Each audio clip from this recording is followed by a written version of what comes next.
Good afternoon, everybody, and welcome back to this post-lunch session. Knock, knock, will you be my customer? I would now like to invite the speakers, Ambarish Gupta, CEO and founder, Knowlarity Communications, Sumeet Kapur, founder and CEO, Global Groupware Solutions Limited, Arun Agrawal, founder, CMT, Ebizindia.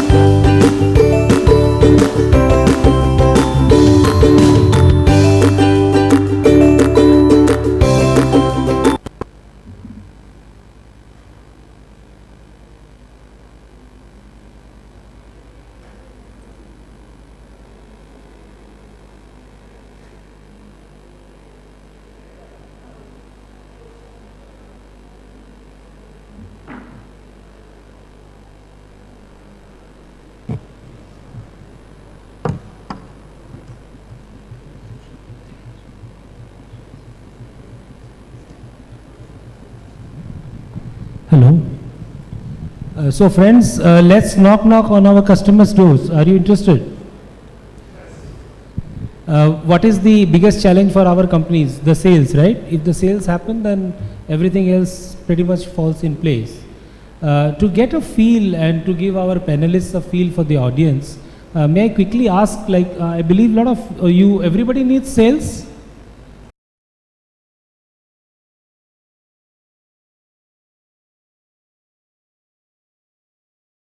And to give our panelists a feel for the audience, may I quickly ask, I believe a lot of you, everybody needs sales?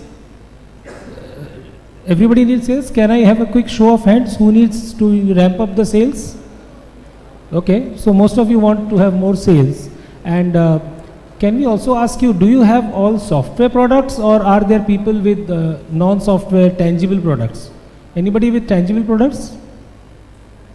Okay, so most of you have got software products, or shall we again ask, do you have software products which you want to market? Excellent. So let me quickly ask our panelists to introduce themselves with a quick 30-second pitch, and then we will dive right into the session. So let me start with Sumeet. Thanks, and thanks for having us here. It's a pleasure to be in your city, and I must say I'm like completely floored by the Calcutta that I've seen this time, coming out of your new airport, going through Salt Lake, New Town. It's really fantastic. To introduce myself, I've been an entrepreneur now for nearly 24 years. I am on to, I think, what's my third or fourth venture. And I've been part of 2 product stories. Current product is a product called EmployeeWise. It's a hire-to-retire multi-tenant solution that's delivered on the cloud. So it's a SaaS offering. Prior to this, we did Smile CRM, which was probably India's first CRM and the first application on cloud. Of course, it wasn't called cloud then. It was used to be called application service provider. So that's me, and I'm looking forward to interacting with you all today. Ambarish. Hello. So I am Ambarish Gupta, CEO and founder of Knowlarity Communications. This is 4.5 year, 5 year now, 5-year-old company. We are a cloud telephony company, which is basically providing telephony APIs and Office PBX numbers for SMBs and enterprises in India. So it's 400 people, Sequoia invested company. My entrepreneurial journey, this is my second startup, unlike Sumeet. The first one didn't work out. This started in 2004, 2005 time period. This one seems to be doing well, so I have a whole bunch of experience in selling to Indian enterprises while I was building this startup. Also, Calcutta, I'm coming back after 30 years. I actually spent my childhood in Calcutta, so it's really great to be back and see the city that I only remember in my memories. So we get Calcutta somewhere, somehow connected to all the big people. We would try to make this an interactive session, and we would like to take your questions during our session as compared to at the end. But you will have to help me if you really want to do this by keeping your questions short, because you don't want to have long questions and short answers. I believe we would prefer to have short questions and long answers. So to begin the discussion, the first thing first, I mean, how did you get your first sales, and how did you then grow it from there, second, third sales? So let's talk quickly about that.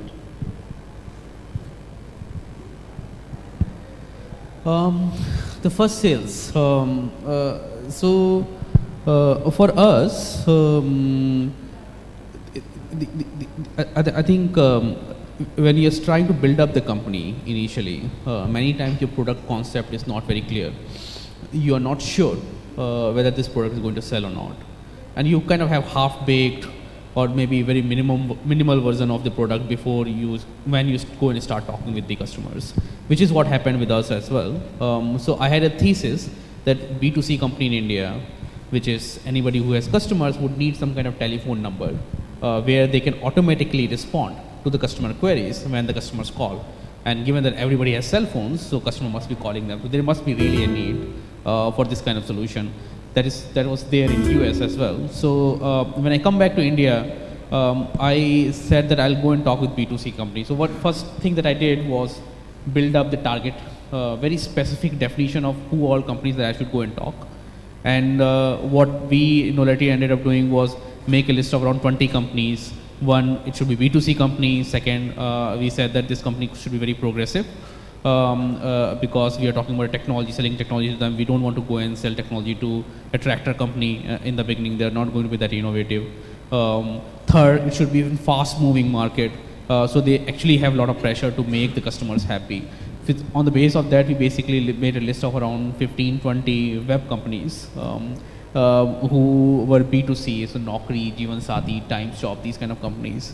And then specifically made a pitch for every single one of them. I literally just called up a board number, found out the name of the person from the LinkedIn, the CEO, which we thought was CEO is something that we should talk. And literally just do a cold call to them. And the idea was that within for 15-20 seconds, you want to give them a very specific solution that they need.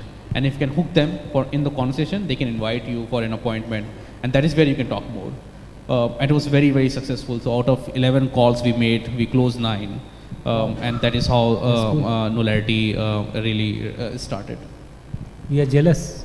9 out of 11 calls. Okay. Sumeet? Great success rate. I haven't been able to repeat that success, right? So this is the first time. What happens. Now it is like 5%.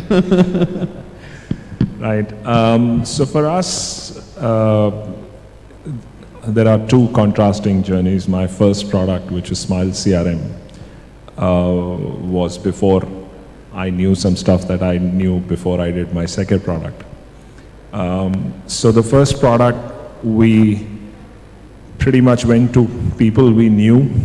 And I think most founders that I've met make a product or think of a product, and then they connect within the network and they go to people that they know who would give them the time and say, okay, come talk to me.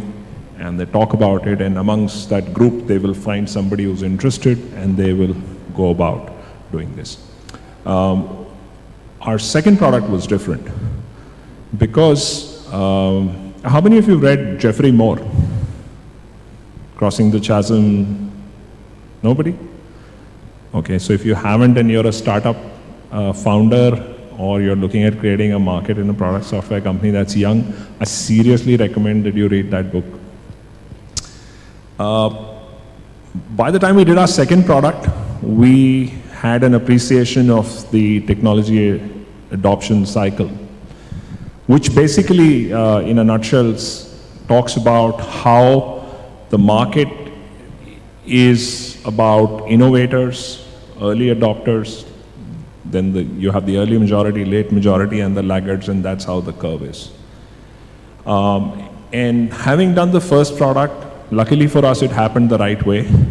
When we did the second product, we actively went after what we call innovators. And the difference is that when you're doing a product, and I meet a lot of founders who, and hopefully this is not happening as much as it used to happen in my time. People go and do a project for somebody. They do another project like that, and from those two projects, they make a product. That's like building a building without knowing whether you're going to open a hospital or you're going to open a hotel. And then believe that doesn't matter, they both have rooms and each room has a bathroom, so I can make a hospital, I can make a hotel, and that's not quite it. And then you will realize after you made a hospital or you made a hotel, either case it will not work. So when you make a product from the very beginning with a product in mind, not as an outcome of a project that you did for somebody, you have a sense of what your product will be. So your first customer is not about winning the first guy who buys your story. Your first customer ought to be the innovator mindset. Because if you get what I call the late majority mindset, the requirements and the things that will be asked of you will completely throw you off rails. You will either not execute that project, or in trying to execute, you would go bankrupt, or they would get frustrated, or you would end up not knowing finally what your product is. It's very important that your first customer buys into your vision. Whatever they suggest, you buy into as a change of your vision. That's valid, So if they suggest something and you think that's relevant, it's important that you take that in. But your first customer has to be somebody who understands that you're making a product. You're not doing a project for them. Who is willing to make changes in his or own organization because you have better ideas of how to do things. Right? Who recognizes and contributes to the fact that you need to build scalability. I'll give you simple things. When your first customer says it should do it like this, you understand that the next guy may want it done another way, and you tell him this is going to take a lot of effort because I'll have to build configurability. An innovator customer will understand why you need configurability, why it will cost you more or it will take more time. A project mindset customer will say, why don't you just hard code it? I don't want it ever any other way. Right? So it's very important, and we were, so in the first case we got lucky getting our first customer to be a company like that, and a person like that more than the company. Companies are like that or not are like that. It's really the people you deal with, the person who's the key sponsor on your customer side. And in the second instance, we actually went actively looking for somebody. So we had a choice of people who were people we knew. I had put in 15 years of experience by then, so my Rolodex had grown. There were more people I could go to. But to choose the person who would not, throw us off rails was important. So that was winning the first customer. The first customer, if you look at somebody like that, is also more willing to do business with you because he or she buys into your vision, wants to be part of your story, wants to make you successful, and it's a two-way relationship. And then when you do that successfully, that first person does most of the talking to the next few people. But it is very important to understand what is going to be then your next customer. These are the early adopters. So next few customers are going to be that. Sumeet, if I may ask you, and also Ambarish, what was the biggest challenge which you faced when approaching the customers for the first time? Was it reaching out to them, or was it the pitch? How do I explain my product to them, or what was your biggest challenge? Very quickly, please.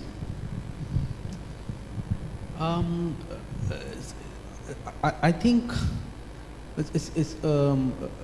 if you set up the right target segment, you're going to pick up the right target segment. You have very large number of customers available to your product. If you do the targeting right, you're going to solve all this problem. You're going to pick up those people who are accessible to you. You're going to pick up the people who actually have this problem.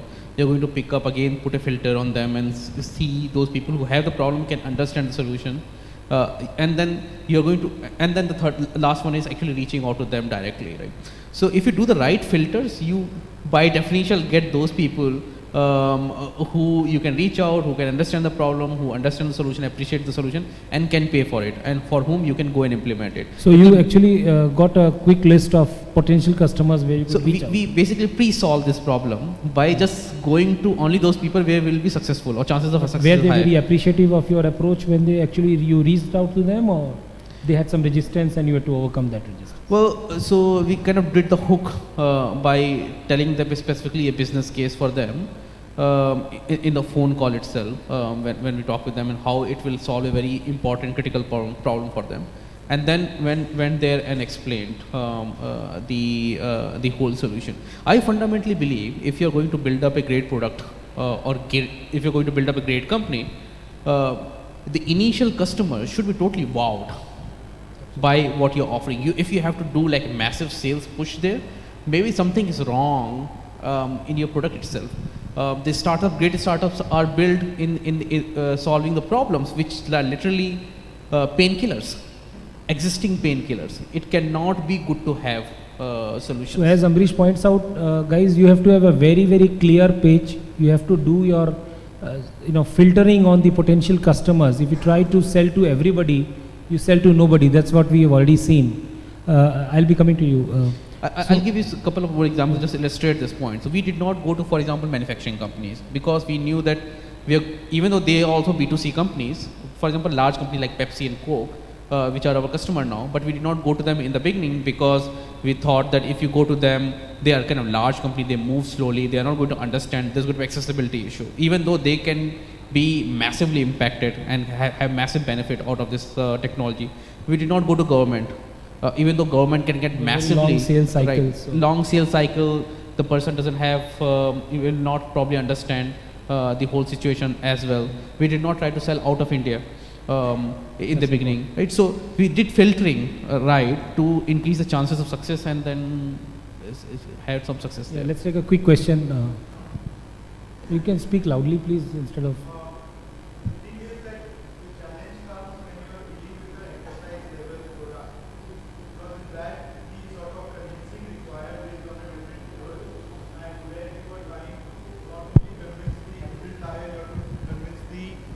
Top tier also. Now, how do you, there's a big challenge in this, how do you reduce the lead period? And because the second problem is that they're convinced about your product, but the external business processes which also need to be modified pose a very big challenge. Because they know they want to implement it, but the fact that they have to change the other business process always delays the decision. So is there any way to go around that or solve that particular So what do you do in enterprise sales when you have long sales cycles? How do you tackle that, or do you just avoid that for them? Sumeet? So we've done enterprise applications. Our first product was an end-to-end CRM. The second product is an end-to-end HR.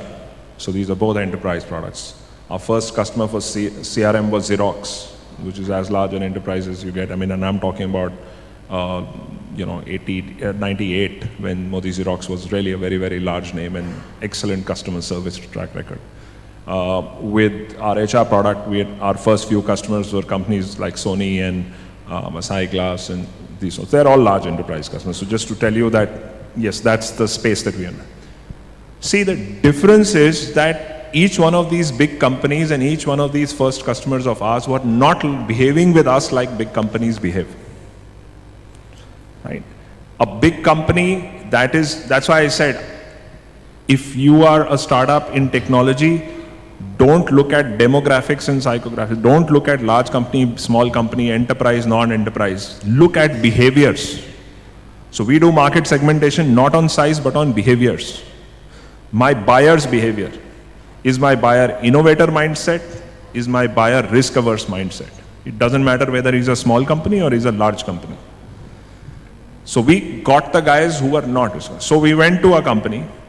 Another company of the same size in the same industry would have said, how many customers do you have? What is the security setup do you have? Do you integrate with this? Do you have APIs for that?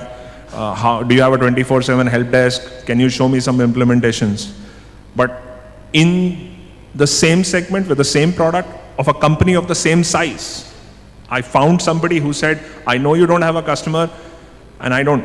And one of the points that I will tell you is that our first product, we had venture funding, so we could build the product before we went to customers. The second product is bootstrapped, the second business is bootstrapped. Okay? Which means we didn't have most of the product when we went to customers. Which is, you are selling vaporware. Okay? It is the easiest thing and the most common thing when you go into a sales call, the guy says, show me. It is easier for me as a customer to understand what I can see. It's much harder for me to imagine what it's going to be, even if you're very great at communications. But you need somebody who can buy it, who trusts you when you say, yeah, this is how this will happen, I'll make it happen. Who trusts that if you're saying you will make it happen, you have an intent to make it happen and you will make it happen, and is willing to stand up in his or her own company and take that risk, because they're going to stick their neck out. When you work for a company like Xerox or you work for a company like Sony, if something goes wrong, it's your neck on the chopping block, not some startup CEO somewhere. Okay? So you need somebody who's willing to do that. Or you need a lot of money to make the whole product without any customer, with all the things added and so on and so forth. And I believe that a lot of people make the mistake of going to a company that wants you to check all the boxes, take their entire development strength, all the money, beg, borrow, put everything and make all those things happen. Simply because you chose the wrong guy to sell to in the first place. Absolutely. This is what we discussed in the previous session also, the lean startup discussion. That you do not have to actually complete your product before you actually reach out to the customer. And it may be too late, so you should have the concept of MVP, the place where you can actually show something working and a very good understanding of the concept, and then you can reach out. But I believe it's time to revisit your prospect list and reorder them, as Sumeet has suggested.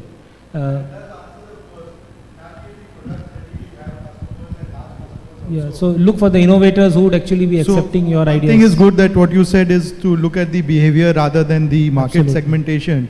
But the second challenge which I said of the business process, which is not related to it's related indirectly to my product, but the challenge lies in solving that, which becomes the big issue. Like for example, it's an e-commerce, they want to set up their logistics and warehousing issues first, because they're convinced about the product, but till they line up their warehousing, because large companies for delivering retail small quantity products don't have the requisite machinery.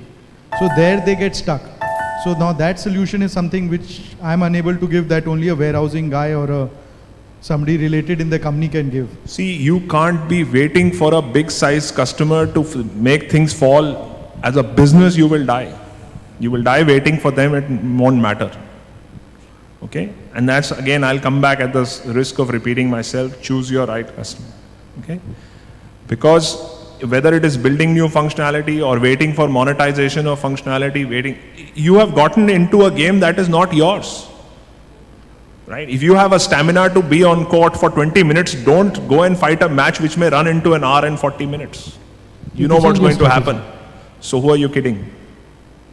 So, Sumeet and Ambarish, once you've got your customers, and I believe quite a few people over here in the audience, they've got their first few sales, they've now reached a plateau and they don't know how to actually scale up in a big way. So what will be your strategy when you've got your first, say, 10 customers or 100 customers? What all strategies you would apply? How would you change the course or the approach to massively scale up your sales operations? Well, our experience, and Knowlarity has close to 6,000 customers now. Initially, we went around and kind of just, I myself will go and drive the sales. But as soon as you start thinking about scaling, you basically literally have to set up all the sales and marketing processes. Well, it's literally, you guys would know there's a marketing funnel and there's a sales funnel. Right? And there's a process around on how sales is done. Once you've done a couple of sales and you know what it takes. In marketing funnel, leads generation. People use digital media, people use channel partners, people do cold calling, and it all depends on really the ticket size that the solution comes from. But lead generation is one activity, and many times people make a mistake of combining lead generation and sales closer. So we made sure that lead generation which is kind of more of hunting activity, is totally separated. So lead generation marketing, digital marketing becomes one way to generate leads, and then you have the sales processes around having the right set of salespeople, management, collaterals ready, and an organization under it who has been trained in doing this thing. You feed them leads, and some of them will close more, some of them will close less, and you show the guy who is closing more to the guy who's closing less that how come he's doing more, and then just keep doing this bandar baat to improve the productivity, and that is how it really worked for us. And we just keep tweaking everything on how to reduce the lead generation increase the lead generation efficiency by maybe generating a little bit more from digital, maybe generating a little bit more from channel because the cost of leads there is lower versus let's say cold calling. Or and on the other end, looking at the agents' closure rates. If one guy is closing 20, 1 in 20, another guy is closing 1 in 15, another guy is closing 1 in 10, and then giving example of mine that I close 9 in 11, right? and hopefully, on an average, they start closing 1 in 10 rather than 1 in 14 that they're currently closing. So very interesting. What I suggest is that whenever you've got first few sales, then probably you could sit down and revisit that sales process which you had and the experience, and then take notes like what went right, what went wrong, and start building your processes so that you get prepared for the scale up. And it's not necessary to wait for the first few 100 sales only. You could start adapting your sales processes right from the first day or the first few sales. And you don't need any fancy software for it. Literally, we run everything on Google spreadsheet. This whole pipeline and funnel. Absolutely. Just Google spreadsheet. Just manage the data. These many leads came. These many people. These many leads got allocated to this person, this person, this person. This is hot, warm, cold. This is the expected pipeline funnel closer, and that is how, at least for us, which is the ticket size end up being around 20,000 rupees per year to 2 lakh rupees per year. Our sales funnel have been working. So I would strongly advise to ignore the last part of the advice and use a CRM solution. Now we use a CRM system, but in first 1 or 2 years. But let me. Another advice I would give you, taking a cue from Sumeet, is always be selling. So wherever you are, whatever situation, please plug in your stuff. Right. So the first time I went and I started selling in my first company, I became an entrepreneur at the age of 26, and I was a sales rep for Wipro before I started my own venture. And I felt damn kicked when my first 4 guys in the evening told my co-founder, Sumeet बेचता है ना तो सब बिक जाता है. I felt very kicked. But I'm telling you that is the scariest statement for me some years later. Because every time I feel or hear that, it tells me that I am not ready to scale up my sales process. If you find that as a founder you're able to sell and your sales rep is not able to sell, you have a serious problem. Don't try and scale up. Because, okay, maybe you got 1 bad sales guy, try with 1 more guy. But if 2 sales reps can't sell, okay, 5 won't be able to sell. And the reason for that is that as an entrepreneur, when you stand up to sell, you come with a very passionate voice of conviction. The person on the other side sees somebody who's put his skin in the game, has put his life at stake and is selling. He is talking to somebody who can think on his feet and say yes to things that nobody has even internally discussed. You can promise features that your tech team doesn't even know you're talking about, right? You can sell vaporware, you can do a lot of things. You can do commercial deals which completely beat any pricing discussion you've had anywhere. You can go into a deal with everybody saying we'll never give more than 15% discount, and you can come away saying, taking a deal in which you're going to pay the guy to use your product. But you can do that as a founder, right? But till you have bought your product to a point where it is understood by an average person, while being explained by an average person, which can be used by an average person, while being installed by an average person, whose value can be appreciated by an average person by talking to a few other people without necessarily having to do an R&D and having a PhD on the features or the space, you are not ready to scale up. Do not cause grief to sales reps, right? Because it's not their fault.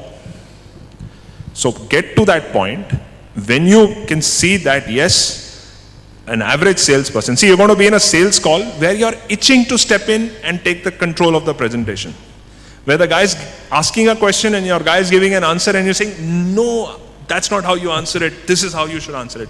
But when you can keep quiet through that presentation and you can still win the deal is when you're ready to scale up. On this context, what do you see is the importance of the building of digital assets so that you can go online and do some of your prospecting, lead generation, and even support the sales processes. So how do you see the So place I of think online? I think the digital selling, right? We now do online sales. The digital selling is nothing but a clear case of what I talked earlier. Because in digital, you cannot sell without any of these things happening. Unless your product is easily understood, your value proposition is, and now you don't even have a guy explaining. It's your website that is explaining, right? You don't have somebody who's going to call and go visit a customer site. You have a flat testimonial on the site. That's all you have, or a case study that somebody may or may not download and read. That's all you have. Your hands are tied, your mouth is taped, right? It's just words on your website that are selling. So you have to have brought your product to that level. You have to have brought the value proposition to that level, which is well defined, one sentence, one paragraph at the most, which defines your value proposition. If you need 30 minutes to explain your value proposition, you're not ready for digital sales. Okay? So if for nothing else, I mean, we all recommend and we all love digital sales model because we all believe that it has very low cost of sales, and it has if when it runs successfully. It's a great model, but it's very hard to do unless your product and your message and all is so easy to understand and is so clear, right? And is so risk-free that people don't mind taking it on. We also love digital because, you know, our websites can do the selling, no extra costs. But as Sumeet says, quick survey, how many of you have got an elevator pitch for your product? A 30-second, if I can give you only 30 seconds to explain, unfortunately I will not be able to do it, I'm running short of time. But if I give you only 30 seconds to quickly tell us what exactly are you selling, will you be able to convey to me what you're selling, or you'd need 30 minutes? 30 seconds, how many people can do it? So a lot of people need to improve their timing. I think that you need longer to explain because either you've got a complex product or you've not been able to actually understand what problem it is solving. So guys, please work on that 30-second pitch. It is very, very vital. And as he mentioned, you know, on your website, you will not get 30 minutes. Customer will come, he will try to understand what you're doing, and he'll run away. So, what other digital assets would you like to build, Ambarish, or have you built for your product? No, I think really which channel we acquire customer from for scale. I think that's the question that you're asking.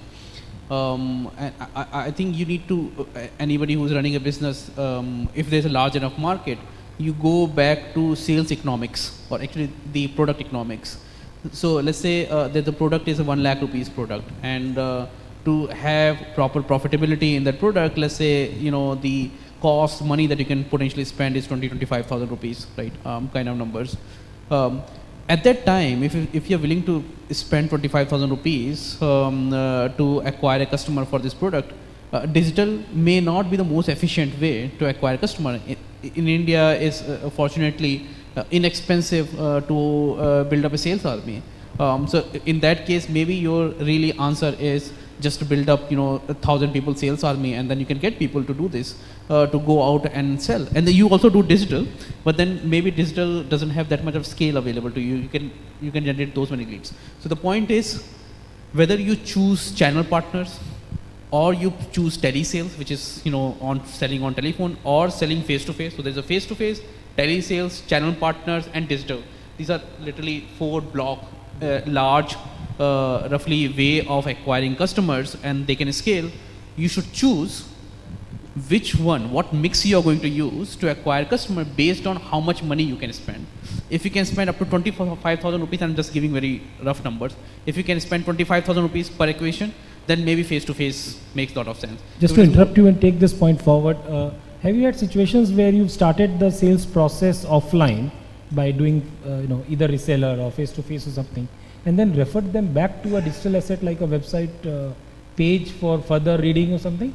They do that, but once the presentation starts face-to-face, literally, you know, they'll pick up the phone and start talking, especially in enterprise. Then you'd rather keep them to the offline process, or you'd like to send them back to the website? See, it's all comes down to risk and the cost. So if I see this hot customer, right, and he has one more question to ask. Now I have 2 choices. One, I can go and meet him and try to close him right there and then. and this is let's say 10 lakh rupees deal, versus I refer to him the website where he can find the answer and then come back to me. Well, website is much cheaper than making the visit to the person, but I'll make the visits. So typically, you see jump from inexpensive channel, from digital and reseller, to tele and face-to-face. You don't see other way. So more lead generation may be generated. So we acquire leads through digital and channel, and then we try to close them over telesales or face-to-face. But not other way, which is face-to-face lead generation is starting and trying to close is over channel or digital. And Sumeet, what do you do, like how exactly you qualify your customers? So if you've got a funnel of people, then which are the people whom you'd like to appoint your hot sales people who can actually close sales quickly? So how do you run this qualification process on your prospects before assigning resources? Some things don't change. When I first learned sales, somebody told me, look for the man, right? And the women may disagree with me, but this is not gender. This is somebody that, so if you don't know the money and the authority and the need, your qualification is not, and I'm in many models I've read after that and so on. So fundamentally, man still works. So our basic qualification of anybody wanting to become a customer is, do I know that the guy has the money, which means, is my price okay? Do they have a budget, blah, blah, blah. Basically, can they buy in monetary terms? The guy I'm talking to or whoever has, do I know who the authority is? I'm talking to A and the authority is B. Not going to happen. Need, fundamentally, what am I solving? Is it a nice to have situation or is it a must have situation, right? So one thing that's very clear is that your costs go up as you go down the funnel. And the hardest thing for sales reps, I've been one, I'm always a sales rep, is for us to give up opportunities. It's never hard for us to pursue opportunities. It's always hard for us to give up opportunities. Okay? And each day you're committing yourself, your cost has gone up. So if you want to drop somebody, drop them right at the beginning, because they will drop you right at the end of the funnel when you spend your money. Right? So that's a simple logic, and that's what you would follow. So friends, very important lesson is that you should learn to and accept fast failing. So many times we do wishful thinking and we just hang on to our customers, and we know, or rather the prospects, we know that this is not the guy who is going to buy, but we hang on to them in faint hope. You'd rather chuck them and get them out of your funnel, and then probably concentrate on other leads which could be more prospective. Very quickly I'll take a question and then we'll move on. Quick question please.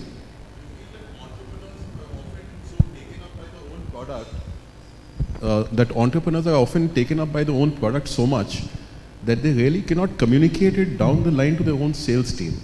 Do you feel that this happens often? Because one of the reasons it happens, the salesperson might not be sharing the same passion for the product, but they're often not able to communicate the product itself very clearly down the line internally. Do you see that happen often? So I'll give you an anecdotal answer to that question. When as a young person you take your significant other to meet your parents, okay? You are presenting someone in your mind and in your heart. They are seeing somebody in front with stats, parents, family, income, background. That's exactly how it happens with your product. So when you're conveying your product, you're conveying what's in your mind and your heart and your aspiration. What your sales rep is seeing is what is in his hand and what he can talk and what he can understand, right?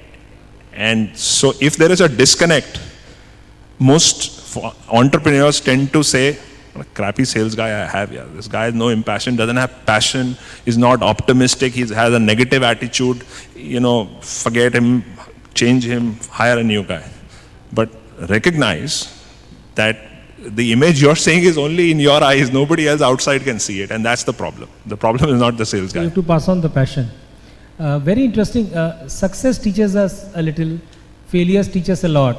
So, embarrassing question to ask, but did you have any significant failures? I'm not talking about volumes, but something where you really botched it up and then you thought that, oh my God, I must have done it this way. And my first startup failed. So I have like one full failed startup experience, and it's full of learnings across what time in your life you should try to build a business, what all it takes to build a business, and how much commitment is needed to build up the business. So a lot of learnings. You can literally write a book really on it. But learnings were very, very useful when 4 years later I started my second company. Sumeet? Yeah, I think we've have failures. See, the good thing is a guy who's failed knows what doesn't work. A guy who's successful still doesn't know what works, right? Because it's worked. It's very hard for them to look back and say, it's nice to write a book and say, this is what worked. But there's no validation of that theory. It's just cause and effect, right? Failure, you had time to introspect and see. So I think there's more learning while failing than there is while succeeding. But if I were to point out one thing, it is the fact that readiness to sell. That's taken me several sales reps and several things to learn the fact that it's not the guy who's at fault, it's the business that's at fault, it's the product readiness that's at fault. That's taken me a long time to learn. Excellent. I would just ask the last question before I open up the floor, but unfortunately, we've already asked you a few questions. What is the role of pricing in accelerating the sales? Would you actually change the pricing for some customers if you think that it will actually accelerate the sales process, or you're very adamant on the sales pricing? Because I know some people are very flexible, they would do anything that it takes to make the sale. So what's your opinion on this? This is basically asking, if I understand the question right, standardized pricing for every customer versus more custom pricing. See, custom pricing creates a lot of confusion in your internal sales guys. You may be able to change the prices, but the internal sales guy, as Sumeet earlier talked about, doesn't know or doesn't have an authority. So if you're going to scale your business, you need to have a standardization plus some kind of discounting at various levels, various approvals. The pricing should be configurable enough. There should be enough variation so that you can capture different segments. And many times when you get the push for the pricing change, you should go back and see maybe something in your standard pricing you need to revise. So for example, in our case, we sell telephony products, telephony calls, it's incoming call and outgoing call. Very quickly, in the beginning, our thinking was that it's very simple, right? Telephone calls is what, 60 paisa per minute, right? Well, cloud telephony will just sell at 1 rupee. It's standard pricing, right? It's very simple to understand. Just go and sell. It did not sell because anywhere we go, people would say, Airtel just launched 60 paisa, 65 paisa, 62 paisa per minute. Why are you charging 1 rupee? Why not charge 70 paisa, 75 paisa? So we very quickly realized that there's no way, even to get like 40% margin on this thing, we cannot really make any money in this. So ended up changing the pricing where most of the pricing is bundled as an application, IVR application, where there's no frame of reference. Okay. And we literally are selling telephony calls at 60 paisa. So now they feel that, wow, I'm getting like, Aircel is selling at 60 paisa, these guys also selling 60 paisa, they're not making any money. So we took the feedback, but on the other hand, went out and standardized it. So our sales guy can take at this brochure and be able to come up with some kind of pricing for the customer based on the customer's need, where the customer's needs are very, very, very. Would you do, Sumeet? Yeah, I think I would tend to agree with Ambarish on this. Flexible pricing on a customer level when you're dealing with your sales rep, with you, deal to deal, is a complete waste of time. It does nothing but elongate the sales cycle. So I am always convinced that I'm a firm believer that you should have a very clear, non-negotiable commercial model. This is your price, this is your terms, non-negotiable. If you are losing significant amount of business, then yes, go back, revisit, but rewrite the book. Don't reinterpret the book every day. So time to actually adjust the price if you think you're having very high price anyway.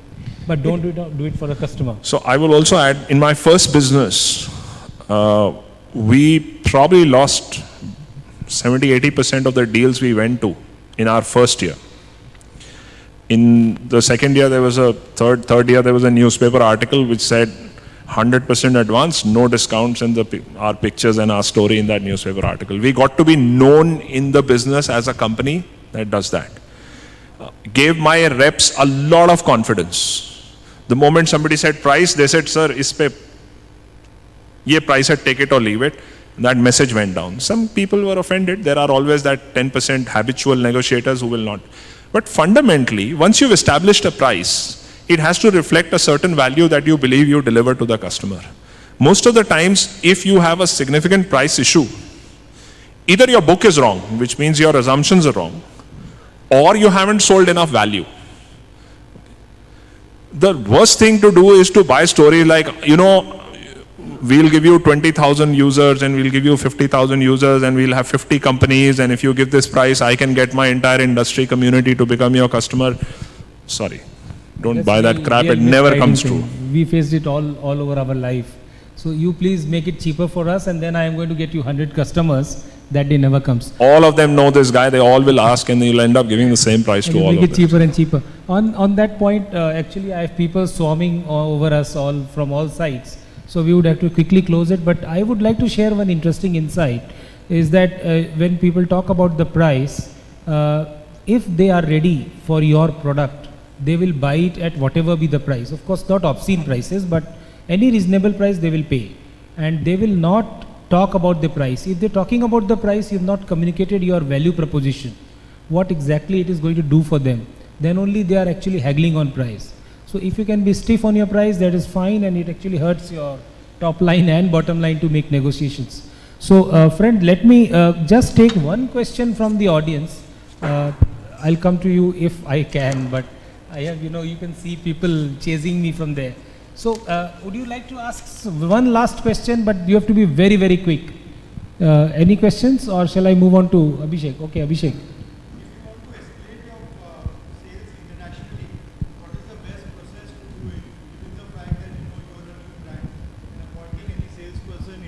Nobody would like to join a new sort of a company which is non-branded. So to grow your sales internationally, how do you do it? So when we did our CRM product, at that time, India was not even a market. I mean, back in 2000, all software companies only looked outside. And as somebody put it very nicely to me, he says, you're earning in rupees and spending in dollars. And that model doesn't work, right? So it's very few situations where you'll find a success story of something that has been created in India, funded in India, to be sold internationally, especially if it's not sold digitally. Right? You have companies that have set up operations in India, selling there, and don't have a single member of their staff in the US, but they've got US customers. So if that's your business model and it's working, yes, do it. But if your business model involves being in India, being funded from India, and putting down a sales team and a sales force and trying to sell feet on street in a Western market, you've got to be really, really well funded to do that. Okay, you've got to build a revenue base and then go and do it. If your business idea is such that the only way you can do it and your only market is out there, then it's best that you move out there. You put the business's head there and the tail here. You can do development here, but then you've got to be there. That's what would be my experience. Friends, this is a sales session, and I know we can talk over this topic for hours together, but we have to be fair to our further panelists. So let's close this session. I believe you really enjoyed the ideas that they have shared. You got to think about it, lots of takeaways, and I would do the ritual. There is this Android app for voting, and my chairman gets very angry with me, but I am a salesman. So please download the application, please vote for us. Otherwise, bad things are going to happen to your sales. So, my chairman yesterday really made fun of me for saying this, but unfortunately, I will have to sell my session. That's my product, that's what I'm selling. So, please vote for us. Thank you very much. You can share ideas with Sumeet and Ambarish. Thank you very much. This was awesome. And I think we have a quick memento to share with you. Mr. Agrawal, we'd really appreciate if you could present a momentum of our appreciation to Mr. Sumeet and Mr. Ambarish.